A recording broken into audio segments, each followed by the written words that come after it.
Okay, guys, so since none of you would probably just pay attention if this was just simply a video of me talking, like on a slideshow, I'm going to talk over an old video, just kind of the raw footage cut together in a way, and have the points I'm making pop up. So hopefully you enjoy.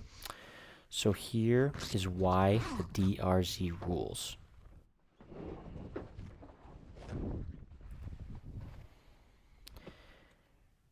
I got 3 reasons for you why the DRZ is the best ADV/dual sport bike for a beginner and for a budget. Number 1, it's affordable. Number 2, it's fast. Number 3, it's thrashable. Affordable. So mine was only $3,000 with an airbox mod, a jet kit, FMF exhaust, and a rack.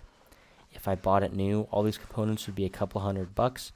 So buying a bike used is the way to go. Most DRZ 400 sellers have already done all the mods they can do to make the bike perform at its best.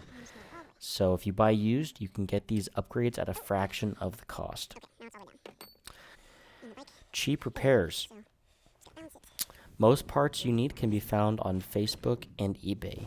I regularly see people parting out their bikes within about an hour radius of me on Facebook Marketplace. I also have a really bad mechanical DIY track record with my truck, but this bike is definitely DIY doable, which keeps it very affordable.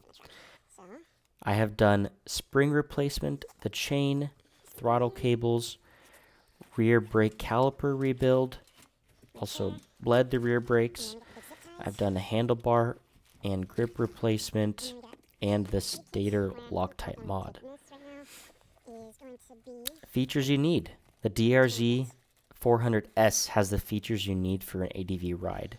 It may not be all the features that you might want, but having a bike with all the basic necessities gives you a chance to really see what things you might want on a ADV bike you might get in the future. And used equals modified. Most used DRZs already have an airbox mod, jet kits, aftermarket exhaust, lights, and sometimes suspension, so you can save big money buying used. Reliable means cheap to maintain. Reason number 2, the DRZ 400 is fast. Well, maybe it's fast to me. I don't have any other bikes to compare it to, but if it's your first bike, just like it's my first bike, you won't know it's slow or how slow it really is. Power issue? Nah.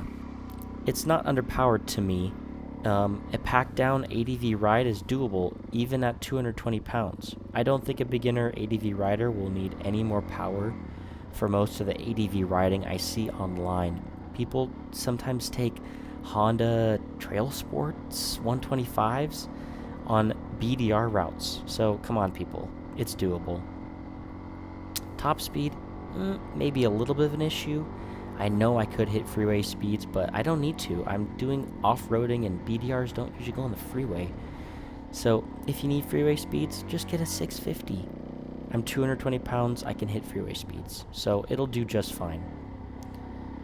Number 3, thrashable. Thrashing equals crashing. You will crash. I've only tipped over the bike at low speeds a couple of times, but if I'd had a bigger bike, it might have caused more problems for me. It might have landed on me, broken my leg. I also would need more expensive crash protection, crash bars, all this extra gear that you don't need on the DRZ. If you're worried about repair costs, you won't have fun. I have a ton of fun because I know if I break anything, I can cheaply repair it and fix it myself. Sure, injuries can cost a lot, but worrying about your bike is boring. New skills take time.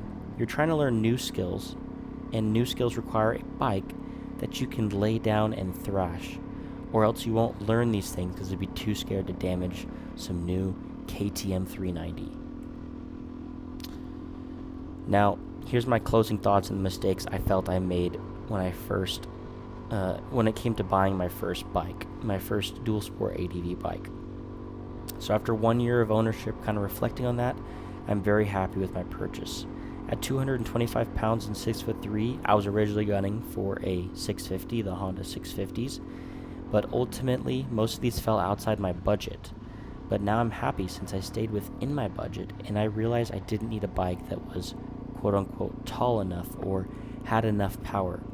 I realized I just needed a bike to learn on, a bike I could thrash, that was easy to transport, comfortable power to learn on, great beginner and budget ADV option. I have little doubt that even loaded down with adventure gear, I would still not see a significant performance difference at my skill level.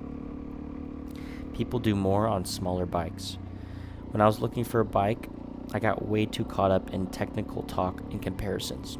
You just need a bike to start on. And lastly, blame skill, not Suzuki. So yeah, those are my reasons why I think the DRZ is the best budget adventure bike and also best beginner bike. So thanks for watching. I hope you enjoyed, and let me know if you have any comments, or let me know if you have any questions down below. Thanks for watching. Don't forget to obviously like and subscribe, and yeah, just growing channel here, so let me know if you have any questions and maybe any content you might want to see in the future.